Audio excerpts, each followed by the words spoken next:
Hey friends, my name's Georgie. It is an absolute delight to have you listening in on the Just Breathe podcast, where I'll be talking all things breathing to help empower you guys to use the power of your breath to harness your bodies and minds. In today's powerful episode, I'll be chatting to the absolutely beautiful Natalie Smyth. Natalie is a naturopath, yoga and mindfulness practitioner who both embodies and teaches the principles of nutrition, movement, mindset and wisdom. Natalie's story of how she entered the world of wellness was awe-inspiring, and she really highlighted the power of these practices to beat mental illness and eating disorders.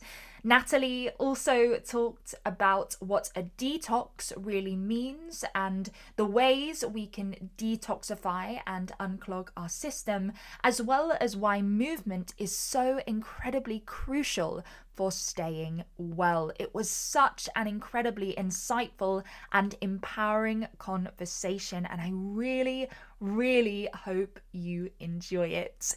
A little bit of housekeeping. If you haven't already, don't forget to like, share and subscribe to the Just Breathe podcast. Let's keep connecting people. Let's keep empowering people with these wonderful conversations. There is so much incredible information and resource in these episodes, and I really want to make them available to as many people as I possibly can. All right, let's jump right into today's conversation. Natalie is such a beautiful soul, and I'm so excited for you to hear her words of wisdom. This is episode 34 of Just Breathe with Natalie Smyth.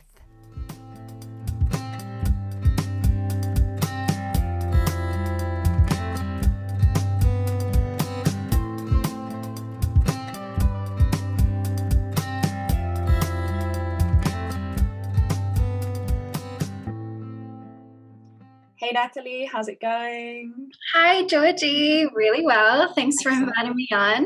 Good.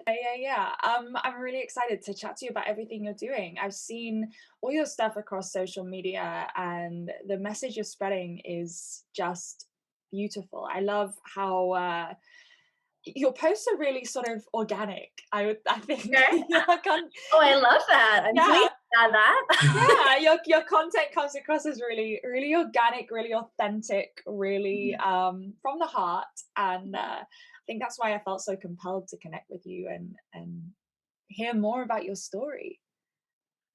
Cool. Yeah. I mean, well, I'm really pleased to hear that. Social media has certainly been a journey. As you know, it's really interesting with all the algorithms, and also it's been really interesting with COVID too. Particularly me preaching, or just me following my truth, talking about natural medicine and our innate capacity to heal our bodies through how intelligent our systems are.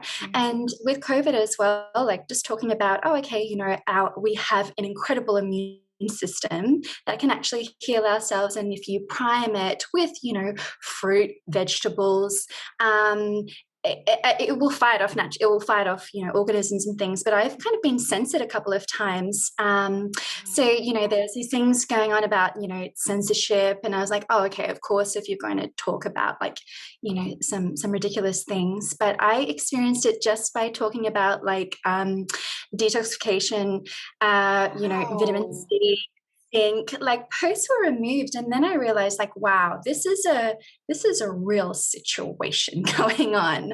So it's been quite interesting. So I'm really pleased that you found my posts and things. But I thought that was quite interesting. But it's not. It's always been the way, particularly studying natural medicine and nutritional medicine, and we're super lucky now that wellness is a conversation.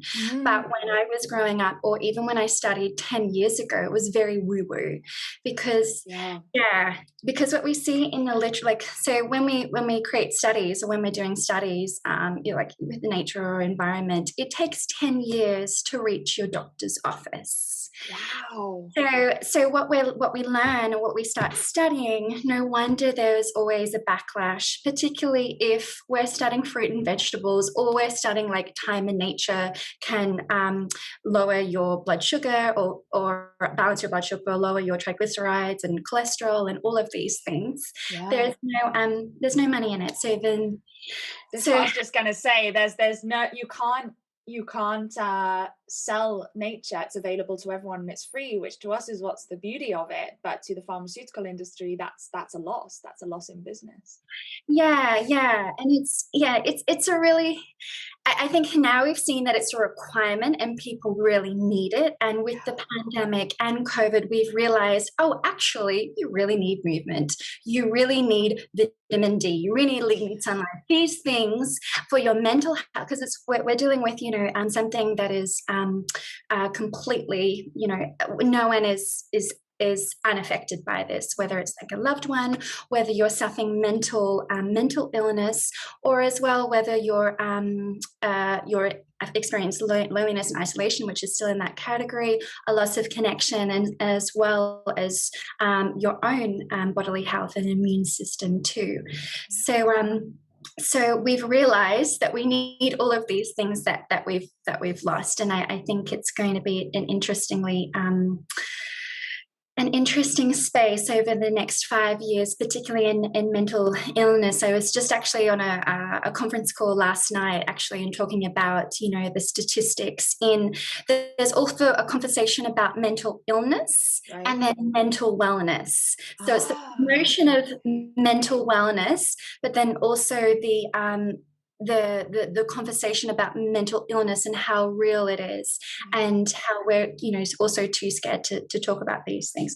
So I brought up many no, it's absolutely amazing. I think there's some amazing points there, and I myself, teaching breath work, have definitely come across being labeled as alternative, despite the fact I trained under Patrick McGowan, who is not only the world's leading re-educator of breath, but also will only put anything forward that is backed by numbers of research papers, science. It's in the science, it's written in black and white, and yet it's still labeled as alternative, which I guess is sort of a posh word for woo-woo. Yeah. It's that thing that I really hope in the next 5 years that the sort of East meets West really begins to take hold and to come into the mainstream. And there's a brilliant holistic doctor actually I follow on social media who says a lot that science is slow and logic is fast, and that if it makes sense, and if you feel better by moving your body, if you simply feel enlivened by eating brighter foods, then you should follow that, because it's logic. You shouldn't wait for a doctor to confirm that that's what you should do. If it makes you feel better, you should probably keep doing it. So I think, I really believe in the power of simplicity, but I also do understand that, of course, people like these days to have everything proven right down to the last bolt. But I really want to get into you in terms of how you got into all this. How did you discover that you wanted to do naturopathy? Yeah, that's it. And actually, just to go back to your point, which will segue into mine, is that it's almost like we've given our power away. And we live very much, and I realized, and now I watch this, is that we're in a victim society, aren't we? And it's almost like we need to be told what to do. And there's all of these labels and things. So our immediate power is taken away of the source that we have done for the beginning of being human, which is to eat real food. But then there's all of these dietetics and labels, and you have to question as like, is this right or is this not? And that food is a capitalistic commercial consumer business right there. So when you go into a supermarket and you can only shop around the aisles of the supermarket, not even, because that's where the rest of the food is, but the rest is all in packages that has 20 different ingredients in it, more, that are all causing, you know, havoc with our systems as to where we are now, which then feed into like pharmacy and all of that type of stuff. You realize it's like, no wonder we've lost our power. So it's, and interestingly, with, I think now we're moving and we're hearing this buzzword of intuitive eating, kind of like going back to what you say, and as, you know, trust what feels good. And that's kind of where I've led in my practice now. I'll go back, but it's, you know, especially in naturopathy, when we learned back, gosh, 20 years ago. And I think that's where it became a bit woo-woo, is that you would have to take, like, I remember for me, I was diagnosed with chronic fatigue syndrome, glandular fever syndrome. Yeah, when I was 17, and then that was, you know, as well. Now, like, it's one of the, it's many symptoms, and there is still no kind of a diagnostic for it as well. People think it's all in your head, or if it's Lyme disease, or probably toxic overload too, or a sensitivity. There's many things. For me, it was more, yeah, I wasn't eating the right things, and I am actually deeply sensitive, so to energy and to physical nourishment too. And so they would give you 20 to 30 supplements. As a like 16-year-old, I had to have 30 supplements in my case, and my mum, who was, you know, studied naturopathy too. My dad, that's nice. yeah. So my dad was like, "What are you doing?" Like, this is ridiculous. And so I think it had that kind of connotation to it then. But it was just like, you know, zinc. It was just foodceuticals, nutraceuticals, what we call now. And where am I going with this? But and then you know, a specific diet, and again, still I'm giving my power to somebody. So now I'm really under the sense of, okay, this is the template for you, but you sit with this food. How does your body react after this? Because everybody's unique individual imprint. You know, we're going into the space of personalized medicine now. But yes, sorry, tangent. I said I wouldn't speak that much, but this is golden. Honestly, please never apologize, because it's so golden. And you know, I personally as well once was in hospital in A&E because and I was being tested for chronic fatigue as well. And I'm sure, to be honest, that because you said it, you're right, it's so sort of not diagnostic, that they could not figure out what was wrong with me, and that I just had this chronic headache. I felt so tired, no food was digesting properly, and all they could come up with in the end was, she's exhausted. Wow. Okay. Exhausted. And it was, but I was sort of sent away, not to the degree that I was, I suppose, bad enough to be treated for chronic fatigue. They were like, she just needs to chill out and rest. But that was a big wake up call for me as well. So I really relate to what you're saying. And that's another conversation, even about the pressure society puts on us to achieve, and go, that fuels this chronic fatigue that is so common now in young people, but there is often such little advice in terms of lifestyle changes, and hopefully that's starting to change now, in terms of how to combat that, rather than, like you said, fix me, take a pill, fix me, you know, go see this specialist. And it's like, well, how about you just slow down and listen to your body? What might you learn then?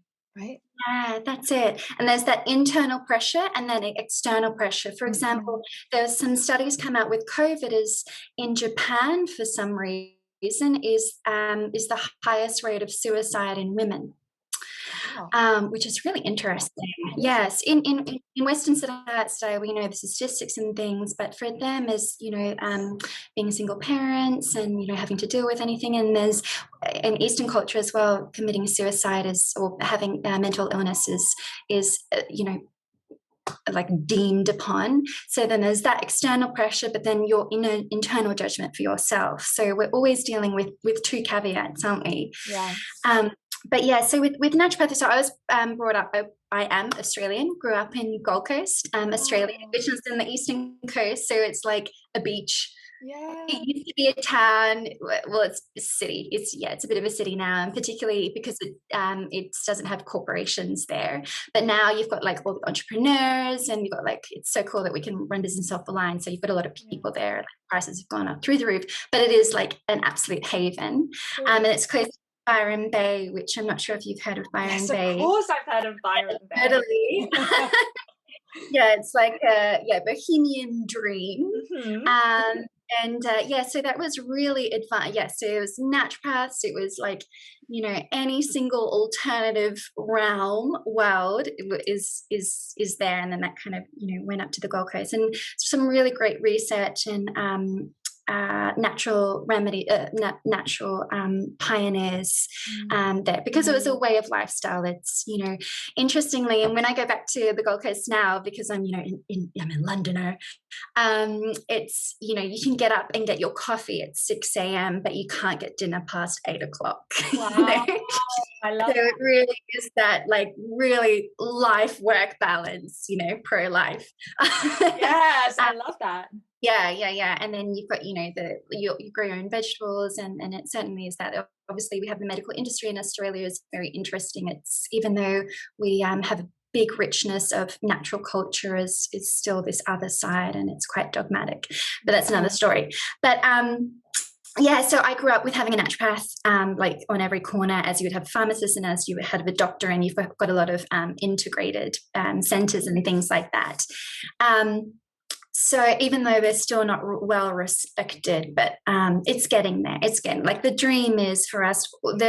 We can't run our world right now just with natural medicine, and we can't run it just with medical industry. They're both phenomenal, preventative and then acute. There is no way you would come to me like, if, I don't know, you're just being cut or you're having a heart attack. That's just ridiculous. Yeah. Okay, but you'll go to me if, like, you're starting to get headaches or you're not sleeping, and all of these things that could prevent this happening. Yeah. So we need to have that education, is like every moment is causing health or disease. Literally in every bite, you can switch on your inflammatory genes, or you can switch them off. Like, we have that power and ownership.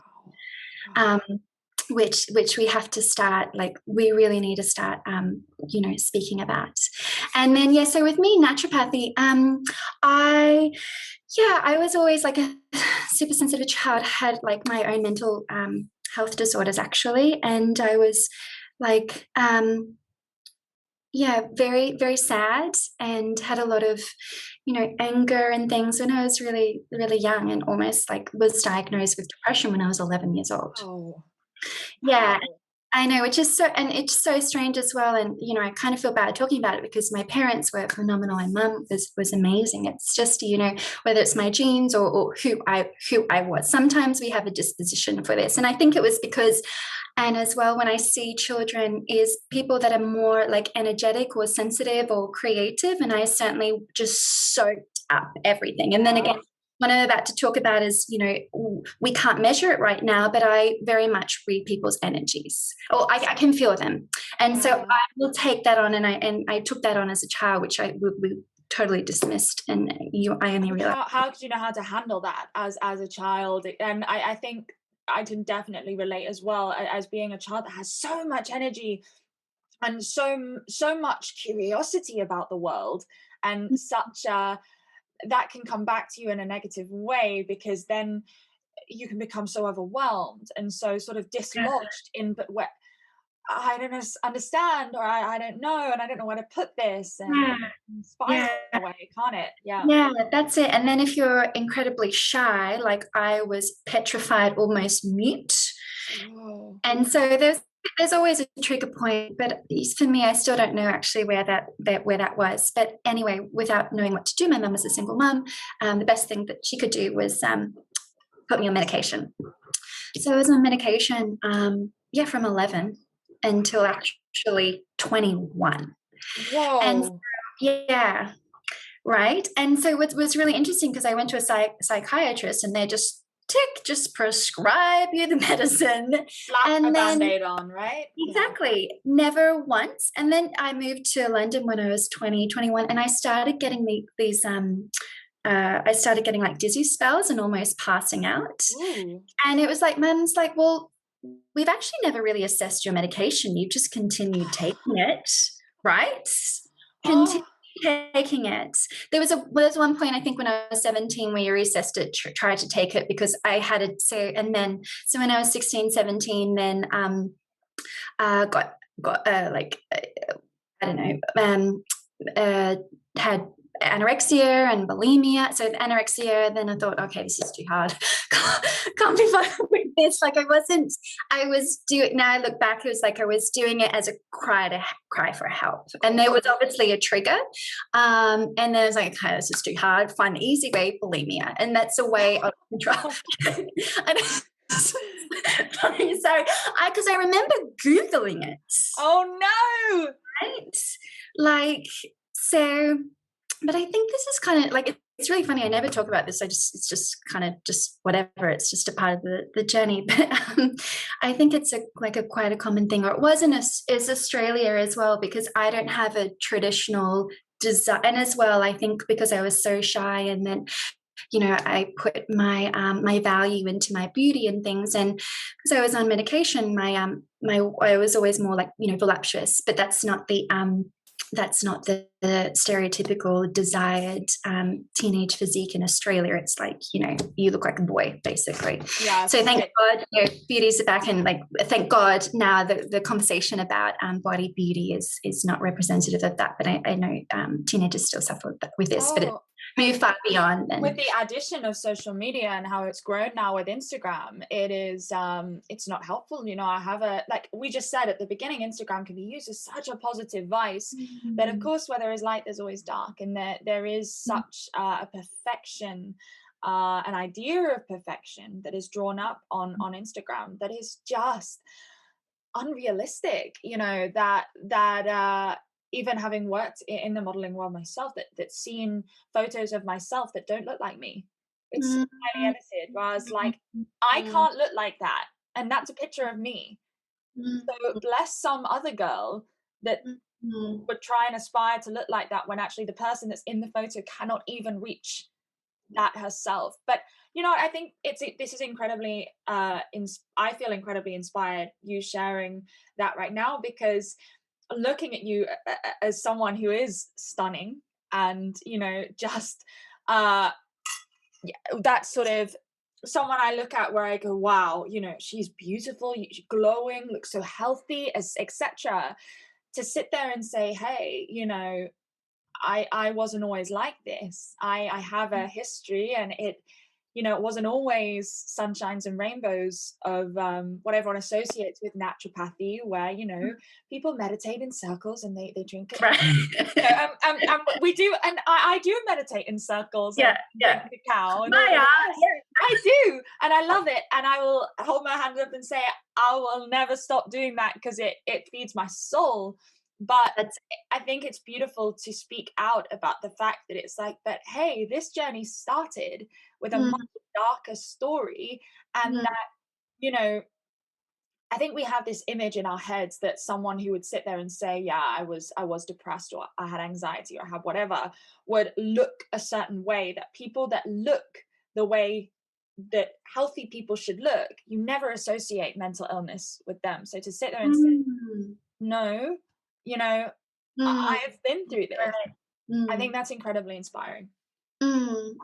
Yeah, but I think actually, it's really funny that you say that. Is that I think to end up in the healing arts, there is always a journey. And everyone's journey is different. Whether you have been like a stressed out PR agent, or you've been in banking and you're like, sod this. Yeah, I'm going to teach breath. Yeah, this made me get in tune with my body, like whatever, because we're so out of our bodies that it's just not sustainable, and we're chasing happiness. We all know this story, but you're chasing happiness, and it's like, but I don't feel like enriched in my soul, like it's not singing to my soul. And as you say, it's like sitting in your circles, having beautiful conversation, drinking cacao, like they are some of the most incredible, enriching, moving moments that are far greater than any like snazzy party I've been to. Yeah, totally fun, but they don't transform you and move you. And like,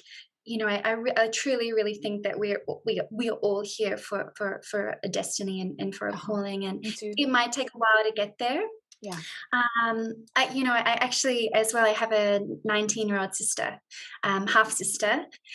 And yeah, I think, and I've been saying this in COVID, I'm really heartbroken for people from the age of like 18 to 23, 25 right now, because yeah, far out, like I went wild. And they can't, there's no destiny. Like I was even talking to my friend's sister also, who's 20, and she wants to be like a microbiologist or something. And she's in university. She said, I've always had a plan, you know, she's from Hungary and trying to make it, you know, in English speaking countries, but like there's no labs open. Like what am I doing? Like I can't even have time with my friends. So it's like they're in their living room, like trying to get by on a laptop. And you know, I'm just on the end of that. I'm 25, but I have a half sister who is 16. Oh wow, okay. And so the same kind of thing where you just, my heart, like I think she's incredibly strong because she's dealing with it so well, but my heart also goes out to her, because I was like, God, I was at 16, I was dreaming of all the places I would travel and I was like, maybe I'll study in Australia, or maybe I'll study here, or whatever.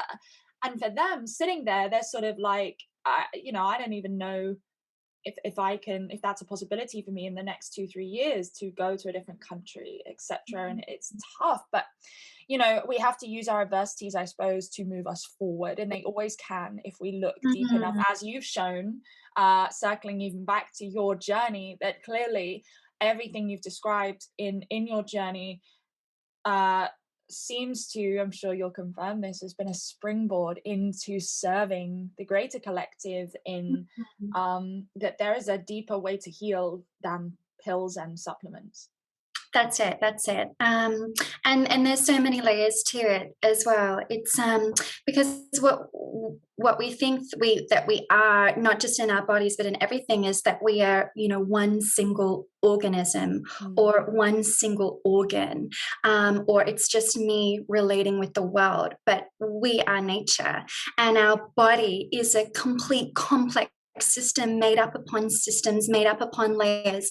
We are like 30 trillion cells, human cells, but within the human cells, there is 100 trillion microorganism cells in us too. So it's like, are we more human or are we more microorganism too? That is interrelating with our whole environment. And then we think that we're just like this static, like stable. No, we're electricity, we're currency. Our nervous system is, it's electric. It was really funny. I was listening to this like podcast as the doctor was saying, it's like, no, we're not electric. Well, it's like, well, why then, if somebody's going into cardiac arrest, you put an electric node jump starts your system. So please explain to me that, you know. So we are electric, but we have to start, we're moving into we really are truly moving into a new world of new conversations, new possibilities, where it's like what happens here in our country, we can't ignore what is happening to India or Palestine or every single country. We are all connected, because then we have our heart rate variability too, which they're kind of really measuring. So we actually have more brain neurons in our hearts that we're starting to realize too. So then that really confirms what you and I experienced when we were younger about that energetic possibility and picking up somebody's energy. And so then that feeds into intuition. So is it logic or intuition that is going to run the show? And we're really, really seeing that. It's just because we don't have the tools to measure what we can't see, that doesn't mean it's not real. 100%. Have you seen the work of heart math? Yeah, adore them. I adore, yeah, exactly. Yeah, so that's kind of what I was speaking about. Yeah, so that magnetic field. And this is the thing though, is again, it's almost there in black and white. It's been proven now, you know, there's more, and I love that there's just more and more solid science coming into it, where it's that, you know, number one, for me, logic wise, if someone's been speaking about something for 2000 years plus, I think we should all listen. 100%. You know, some people don't agree, but anyway, it's so great. Rigidities. People have rigidities. Come on, but I think it's so great that it is actually being proven now, because scientific technology is being so developed at such a pace now. So I think that's amazing. And of course, with heart rate variability, there's so much exploration with breath work and the vagus nerve with that. And this is what I love about naturopathy, is that everyone thinks naturopathy is just food, whereas actually it all comes together, right? It's about a lifestyle and about choices. Would you describe it? Yeah, that's it. I would say it's like we're kind of like the GP. It's like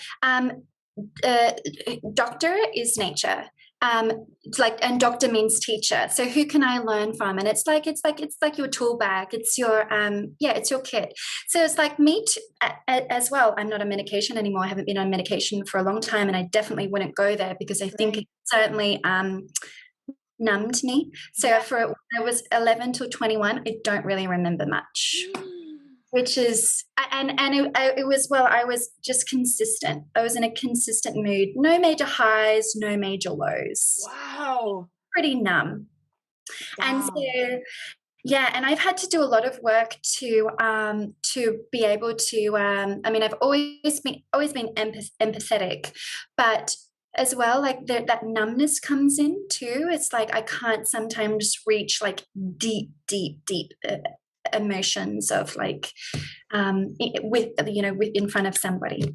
But there's that retraining, but as you say, the breath work kind of really kind of retrains our limbic system and our prefrontal cortex, and so for me it's like Nellie, you're always so happy. It's like no, there's like, you don't see the work that I do. There is like a 2-hour routine in the morning. Okay, like that's unrealistic for a lot of people, but we don't invest ourselves into our day, into our vision, into our future. I will do half an hour minimum in the morning, and then if I have time, it's 3-hour work, and it's constantly doing work. It's constantly checking in. Okay, how many thoughts do we think a day? I can't remember the stat. Like, what was it? 30,000 was it? 30,000. Yeah, exactly. Like psychopathic thoughts. Yeah. So it's like, and that's going into your body all of the time, and that's changing everything. And there's procrastination that comes in, there's competition, there's like, there's all of these triggers constantly. And then with all of this going on, then the world's telling you something. So we're hyper vigilant, we're hyper stressed, we're already on high cortisol. Yeah. And then you have a bad diet too, or then you've got environmental toxins, you've got your EMFs, your Wi-Fi on all of these times. And it's like, no wonder like you're so fatigued, or one day all of a sudden you wake up out of a life like this for 10, 20 years and go, why can't I get out of bed? Oh, the doctors can't diagnose it. It's like disease doesn't occur overnight. I think that's what we have to realize. It's a lifestyle. It takes 10 years for cancer, for example, to occur in your body, to your cells to change. Yeah, so what we do right now impacts what manifests physically, or what comes into fruition physically. Yeah. You can have, especially with adrenal fatigue or, chronic stress, it's like build up. And we all have our own tolerance. Sometimes I feel like people that are more sensitive maybe are more lucky, because they'll feel like ill. They'll just kind of get like a sickness and they'll be man down, or get a cold. So that means, okay, I really have to relax and go to bed for a few days. But those people that maybe have too much mental resilience, it's like, okay, I gotta keep going because sleep is when I'm dead, all of I heard that so many times. Yeah, it's like, so weak. Yeah. And then these people go on holiday and it's like crash the whole time. Sick on a Sunday, that's what you needed. Or it's like one day they'll stop and it's like, well, I gotta keep going and I can retire when I'm 50 or 45. And then it's like, okay, well, now you're diagnosed with this major disease. Yeah, and you can't never live your retirement. Yeah. So there's so many cues to there. And I know. So we were going to talk about detox as well. So maybe this is what I was just going to say was what can we do? What can we do in that we've gone into now a lot about how that disease occurs and how much your lifestyle, every single moment, every single bite can affect that progression to that disease, those awful diseases that are so common nowadays. And I think it's important to say as well that to people listening, that can sound like quite a scary thing, going, okay, why would you induce that anxiety in me? Actually, I think that's a statement of power. That no, I think what Natalie is saying is not that, not condemning anyone for like every bite you take is a mistake, more so that you have the power to make a choice with every bite you take, that you, like you said, you can either cause health or disease. And I think that's I feel incredibly empowered, by that thought. And of course, it's important to be empathic to yourself, that you're like, you will mess up, you will eat the wrong thing, you will do the wrong thing, and you will miss your routine, and but it's a practice. But yeah, I'd love to talk about detoxing and cleansing, because I read a post of yours that I was really interested in, because I think that word detox, cleanse, it's thrown around, especially in the commercial world, an awful lot. And so as a first step, that's definitely the first thing that comes to my mind if I'm feeling like something's not quite right in my body. And I'm sort of like, I can't put my finger on it, but my digestion, something's not right. I think, okay, I want to do a cleanse or a detox. And I kind of honestly stop there, because I'm like, right. And then I start Googling, because I'm like, okay, what does that even mean? Yeah, that's it. Well, as you say, detox is such a loaded word. Yeah. And the medical industry don't acknowledge like detoxes and cleanses, because obviously, biochemically, our liver detoxifies itself. Right. It's absolutely incredible. There's 2 phases in your detoxification. So our liver is like our gateway, where all chemicals that go through our body. And so what happens, you digest food in your body, you have enzymes, you have proteins, you have hormones, and they all have to be filtered eventually through your liver. And then they usually in this form, they're fat soluble. So then they go into this first phase of your liver, and then you've got your B vitamins, you've got all of your minerals to help transfer that compound into making it water soluble. So then it can be excreted through your system, through your skin, through sweat, bile, urine, etc. Yeah. The problem is that, and this has worked since the history of human convention, the problem is now that we have so much what they called endogenous, exogenous, so many toxins that we are coming interfaced with, that are chemicals, that our body, that are only 50, 100 years old. And so these are being made much quicker than we are evolving. So that's why sometimes they get lodged in our fat tissue, and as well our liver does a really good way of excreting them, moving us through. But with our sedentary lifestyles as well, what we have our liver. It makes it water soluble, but then surrounding our whole system is our lymphatic system. You heard of our lymphatic system? Yes, that draining system, right? The kind of drain pipes. That's it. It's like our rubbish waste system, and it's basically like this. It's called a lymph fluid, and it's like this liquid fluid. Right. So we say that we're 80% water. It's because of our lymph fluid that protects, surrounds every single organ, surrounds every single cell, and is in our fascia too. So how when we're doing fascia release in yoga and things like that, muscles. So it's all surrounding that. And so what happens, that is integrated among our nervous system, our cardiovascular system. Our cardiovascular system transports our blood from our heart. It has a pump. Our lymphatic system doesn't. It's like it's a wave, it's movement. So that's why I talk about movement is so important, because the only way we can actually get the lymph going is if we are moving, and if we're drinking and eating the right foods, where there's no stagnation, or not too much salt, not too much sugar, not too much chemicals. So the way to do that is, particularly with our sedentary life. Well, for some reason, I can't say that, that word. I get that word all the time. Sedentary lifestyle. We're sitting down all the time. So as well, something very simple is so for example, I've just been away for a week and I enjoy life. So when I enjoy life with my friends, I'm not going to be, annoying. I've been indulging in bread. I've been indulging in pasta and wine.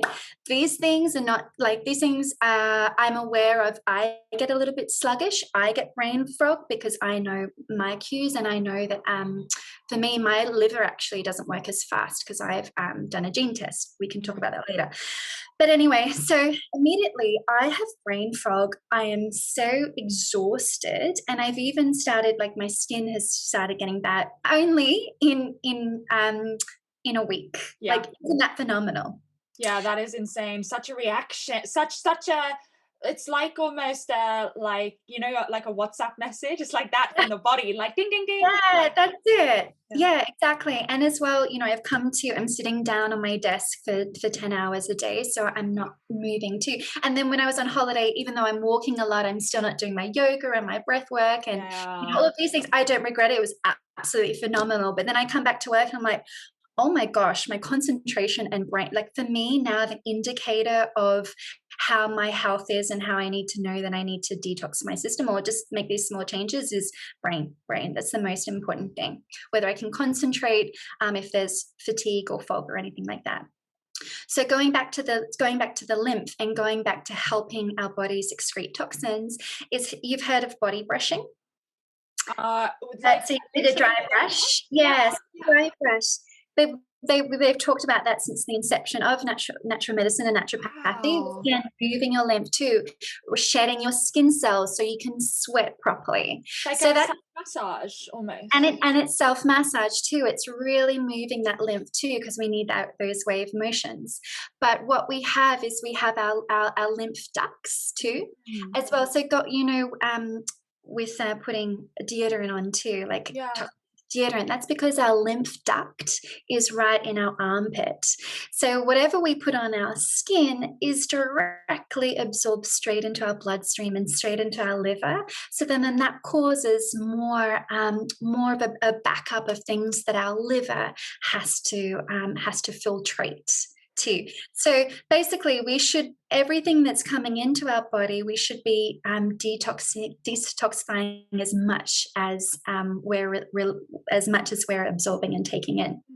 So something simple every day is, so now that I feel like I've got a bit of a toxic overload, toxic overload is like I'm not feeling as good as I should be, because my energy is always top notch. My brain is always focused. Like, my skin is always good. So for me, I have quite a high bar because I work on this daily. And so the first thing you can do in the morning is do the dry skin brushing, or as well as doing this. I've actually got my mum doing this too, because she gets bored of doing the dry brushing. But you can notice a difference with the massage of your lymph. So basically, right underneath your ears here is your kind of your lymph nodes. Right. So basically, you just want to massage those. And I've just crossed my arms because it's just easier to get in. Yeah. So you just really start pressing in and massaging that area. It might be a little bit sensitive, but that really starts kind of like the wave cascade of your body. Yeah, you can almost actually feel that.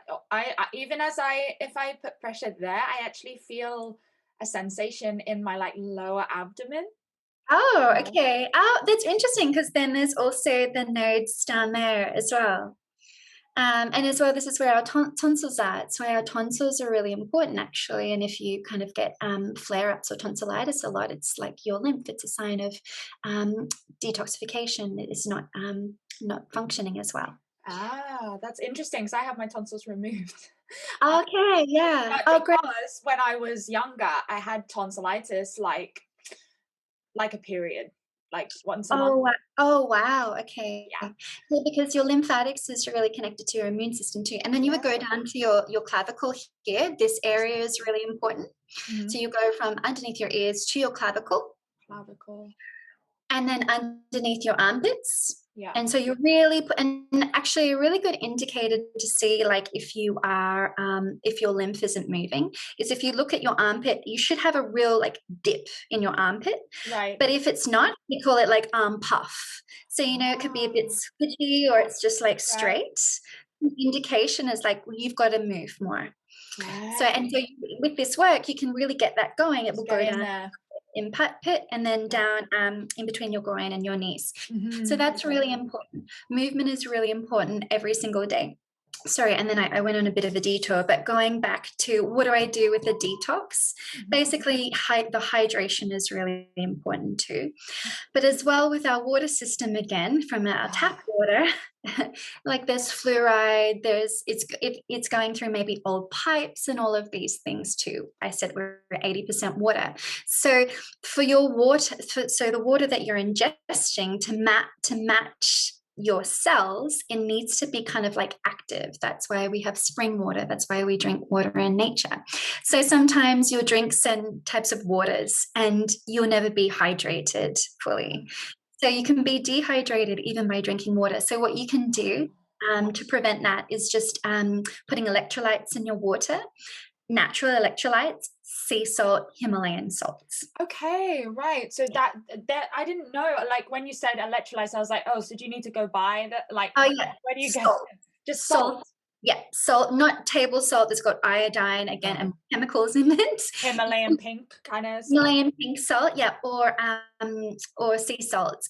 And what's really good if you're in the UK is salt from kind of like Ireland and things like that. Because again, there's no toxins in there, and it's really lovely and rich.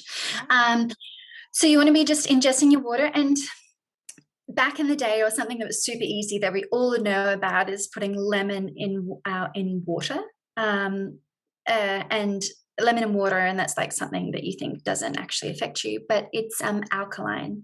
So we haven't really gone into alkaline, but basically our tissues are alkaline. Disease, or when our cells are a little bit under the weather or we're sick, our cells go into kind of an acid state. So fruit, vegetables, all of nature is alkaline. It's chlorophyll rich. The sun kind of beats down to it. It kind of reflects and makes that beautiful green, rich color. Every single color of our fruit and vegetables, they're made of chemical enzymes, compounds called phytochemicals. Every single color has a antioxidant response, or has a response in your body that turns on like immunity, helps with cognition, creates the cellular flow in your body. So just by eating fruit, that's why I say JERF, just eat real food. By eating fruit and vegetables, your body is naturally going into a detoxification response. Wow. So that's it. And so you'll see like juice cleanses and things like this. Those type of cleanses and detoxes are really great, because when do you ever give your digestive system a rest? Ever. So we really want to like replenish, rest our colon, because in London as well, particularly, we have the highest rate of constipation too. So if you're I think it's because of like, so stressed. I used to live in London, 100%. I would agree. Oh, really? Yeah, it's like, and then that's where emotions come into affecting our system as well. And as well, we were talking about ancient, Indian, Eastern philosophy as well. The liver is related to anger too. So this is where we store a lot of anger. So no wonder, these problems, or we have to drink, relieve all the anger and things. Right. Yeah. So sorry, that was very long-winded. There's so much information, but if you want to go for a single detox, it's really that hydration. As soon as you wake up in the morning, a bit of movement, your breath work is incredibly detoxifying, incredibly rich, hydrates all of your cells, as you know. And like for me, that's like having my espresso shot. Me too. Do you know, it's really interesting as well in terms of food. There's a wonderful, he's Australian actually. There's a wonderful yoga teacher. He does a million things. He's called Simon Borg-Olivia. He has a school in Australia called Yoga Synergy, and it's incredible. Also a physiotherapist, and also a researcher. He has a crazy amount of knowledge and does these incredible seminars. And he is so incredibly knowledgeable, I should say, in terms of breath work. And he made an incredible statement that made actually so much sense to me when he said, well, if you overbreathe, that obviously we have a huge problem with so much of the population that is over breathing too much, which means actually less oxygen gets delivered to your tissues, muscles, cells, because you exhale too much carbon dioxide. But interestingly, he said, the more you breathe, the more you're going to crave to eat, because breathing and the amount you breathe changes the pH of your blood, and that of course affects your food cravings, etc. And it's that less is more approach, in that we live in such a capitalist society where it's like growth, more, must be doing, must. And of course, then why do we think we have a problem with obesity? Because then what gets instilled in the mind, more. The more I eat, the more this, that, and the other. And I thought that was really, really interesting anyway, where he was sort of saying about your intention behind what you eat, in that, you know, are you eating because you're emotional, or because you're bored, or because you're actually hungry? Are you eating to serve your body, or are you eating to numb an emotion? Are you eating because you're stressed out, etc.? And it's all these different factors, you know, that can of course change your cravings. And it just goes to reinstate the body mind connection, doesn't it, in how, you know, if you don't look after one area, then that's going to have a direct effect on all the other areas. And eating is such a regular thing in our day that of course it has a massive, everything affects that, and what we crave. And it's choices, and it's awareness, and it's choices. I always come back to this, awareness and choices. But I thought that was very interesting. I never thought about that before, where he talked about overbreathing and overeating.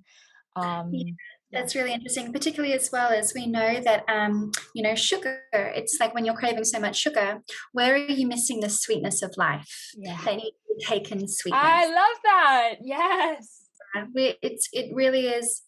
Food is everything, and when you said it's a numbing factor, it really is. It really is, because eating is generally, back historically, it was social. Now it's like we're eating on the run. So our brain's actually not registering that we're eating. And mainly we pretty much aren't eating, because it's all these chemicals which are addictive too. So what are you addicted to? Are you addicted to the chemicals? And well, and it's really genius, actually. You know, it's a great business idea. Yeah, like it's really genius. And you can't blame anybody, because it's an incredible system set up to fail. So that's why you need to take the power back, and really, but you can only take the power back when you create space. And I know you talk about this in breath work. It's like, how can I? Oh my God. Decisions if I'm always on the run, or it's like I'm stressed out to go to a meeting because I think I'm going to starve. And as well as this factor is like, you are going to starve. It's impossible that we are going to starve in the Western world. Never going to happen. Yeah, it's not going to happen. And it's like, well, why don't see what happens when you are hungry? When was the last time you actually allowed yourself to be hungry? Like, it's very, very, very, very rare. And then move through the hunger pains, and then see what emotions resurface as well. So in the cleanse, I'm running another second cleanse this year too. Is like, so we're working on the physical body, we're working on the movement body, and then we work on the emotions too. Because the last 2 days, pretty emotional, because we won't eat for about 12 hours, which is not that long at all. No. Sleep, but see what arises. You know, what are you trying to suppress? And then people, you know, and as well, we're eating in it, because proteins help with your liver, and it's just basically an alkaline diet. But I know I love working with people, because for me it's just so easy, or second nature. It's like, why would you do this? But people need their hand to be held, because we're taught so much. And it's like, well, you're not going to, like, you are getting all of your nutrients, you can still exercise. So it's really interesting, all of the fears and your internal fears that come up, which are just and then you project them, because a lot of people get angry at me too. It's like, it's just a projection, it's okay, let's work through this, you know. Yeah, and it's interesting where that anger possibly comes from is scarcity, which is almost laughable in the Western world, because, you know, we think of some impoverished countries that have so little, and we even, you know, when we have our minimum, we have so much and so much choice. But you know, there's almost such a downfall. So I almost see it as our greatest downfall. I've even personally, the one thing I've wanted to really crack is food is that I haven't yet found a way of eating for me that really, really serves my body, and that's my journey, and that I probably definitely need some hand holding with that too, despite the fact that yes, on social media, on Instagram, I am this breath worker, and yes, I have my beautiful breathwork practice, but it doesn't mean that I've got it sussed.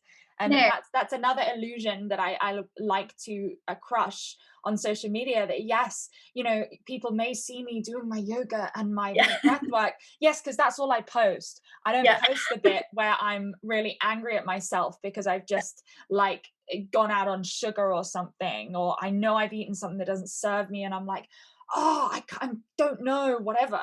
I've gone off on a tangent now, but my point is that this is not there. It's only a small percent. Yeah. We're doing it. Like and as well being, bulimic, and as this is like, I still haven't cracked those tendencies. So sometimes for me, if I'm like really low emotionally and I know better and I feel ashamed talking about this, is like, because there's still moments for me, it's interesting, like to see, okay, like I will devour, a packet of biscuits when I'm like emotionally low. And it's like, but it's like you catch it too. It's like, oh, I know I'm trying to self-soothe here. It's like, okay, but I can't still doing it though. Yeah, and it's once you've opened the I think there's no going back. But my point is that when we are enriched with so much choice, it can become overwhelming. And definitely in my experience in that it can, you can become self-sabotaging because it's just so available. It's too available, which is why I know I've had this conversation with so many of my friends where I just take me to a tiny hut in the middle of nowhere with only homegrown vegetables, and then I'll be fine. It's the fact that I am stimulated and constantly surrounded by that. We are required in this world to have so much self-control, to not give in to all of the poking that so much of the commercial world does to us, in terms of, you need this, you should be this, you should do this. And it's like, finding that separation is a strength in itself. It's so easy. It takes so much kind of courage and focus to get on track, and then so quickly to get off track as well. Because like actually once you do, because we did the cleanse in February, and I always do it with everybody, and because I don't eat like that all the time. I live in London. It's kind of impossible. When outside of London, it's really easy, but it's amazing. It's like, wow, you feel incredible. People comment that you're glowing because you've worked on your physical body, mental body, and emotional body too. So you glow because internally. But then it's amazing because you rewire your brain, and then you retrain your taste receptors too. Wow. So even if I actually tried, like I went off and tried chocolate. I'm like, no, can't do it. Oh, so you can actually train your receptors, but then you go on holiday or something and you start indulging, and it's easy to come back off. But but it's a journey, right? And that's the thing, it's the ebbs and the flows, in that I even think of like the seasons in nature, that of course, there's the summer and the beautiful spring, but there is always a winter, and it does rain, and there is a storm. And it's the same within our own bodies, that how could we ever expect for it to always be summer all the time? Like I have the most incredible therapist actually, and I had a session yesterday, and she said to me, she was like, she actually said those words to me. She was like, you can't just expect for it to be summer all the time. Like you have to you have to accept that there will be chaos, and there will be suffering, and there will be pain, and that's okay. That there's so much beauty in that, and there's big lessons to learn and big growth to be had.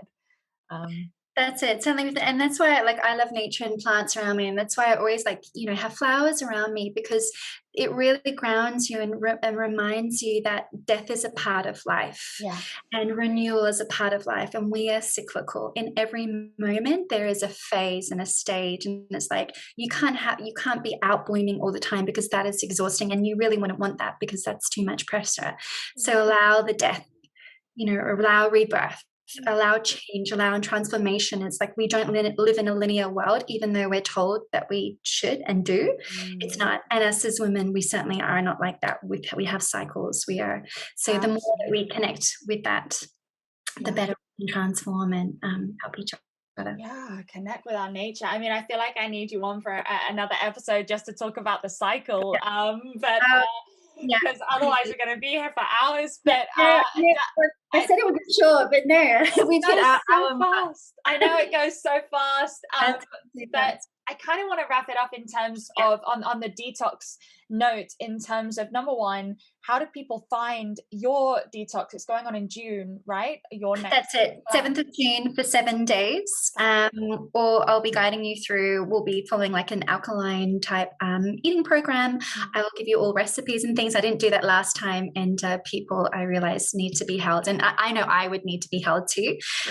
And then we'll be working through every single day. There's an intention that we work through, and a specific emotion that we need to work through, plus lots of movement practices. And I'll be there doing videos as well with one of my colleagues, and she's actually one of my teachers, one of my spiritual teachers, that really helps me. So it's a wonderful relationship, and we're lucky to be doing it second time this year. And it is actually quite intense because it's a gallbladder cleanse too. I'm not sure if anybody has heard of that, but it is it's quite a big cleanse. At the end there's a big release. That's so exciting. just be prepared for that. But it's pretty phenomenal, pretty cool. I'm really excited about it. Well, I'll be there 100%. And I hope other people will be too. For anyone else, what would you leave people with in terms of the first step? Perhaps if someone's listened to this and is feeling very inspired, or really feeling like they feel a jolt to make a shift or make a change, what would you say is the first and foremost thing that you need to do? What's the first step of action you need to take? Because I know personally, even upon approaching even that thought at the start of a journey, it can be very overwhelming to stand there and go, okay, but where do I start? And I think often it's more simple than we think, that we don't need to become a different human in 24 hours. That's it. But so what is the first step for and we want wellness for all, because particularly with wellness is like those things, and I'm worried that there could be this class system, so it's not, nature is available to us in every moment. The first thing is get up half an hour earlier. So I used to, when you don't create, and I said this before, when you don't create space to set your intention, to set your focus, to set your goal, you're running off the past, you're running off the future, you're running off 30,000 of psychopathic thoughts. Yeah, you're not present at all. You're not present. So in this moment, the first thing to do is only eat, is just to remove all white sugar, to remove all white products. Just eat real food. Just eat real food. If it's not real, and just try that for 2 days and see what happens. Then you tell me. Then you can go back to the sugar. You can go back to whatever it was. Wake up 30 minutes earlier. Do your breath work. Do your movement. Do your kind of like connection or grounding. For me, actually, the thing that changes my life, because I am a meditation teacher, but for me, as well as if I don't have time, because I'm a bit on it, like running nonstop. Me too. I have to bring it back in. It's like, and that's why I teach like slow yin yoga, because it's like, I want to be out. Who needs this, Natalie? But the thing that's changed my life is the morning pages. Have you ever heard of brain dumping? Yeah, amazing. For me, that is the oneness, and then you'll know what to do. So for our listeners, it's you literally get A4 page, 3 pages, and literally just write. And it could be, I had a really bad sleep, this is really stupid, I don't know what to write, blah blah blah blah, oh da da da da da. And then literally your next, it's like, what should I do, you get all of the answers. Or you get the anger actually that you were carrying from yesterday or the night. It's out, it's gone, and you don't need to keep it. You just throw it away. The best exercise is actually to do that for 1 month. Don't look at it. And then after 1 month, go back and then highlight the keywords, and there'll be a pattern for you of your next, if you don't know what to do. For me, that is the most life-changing experience beyond, especially if you live in the city, beyond all of the intake that we're taking on. That just gets rid of the gunk. And it's not poetic, it's not grammatical, it's like, you know, psychopathic. Or you get so many answers. How can I live my best day today? And then everything comes out, it's like, today I'm going to do this, can do that, and then that's in flow.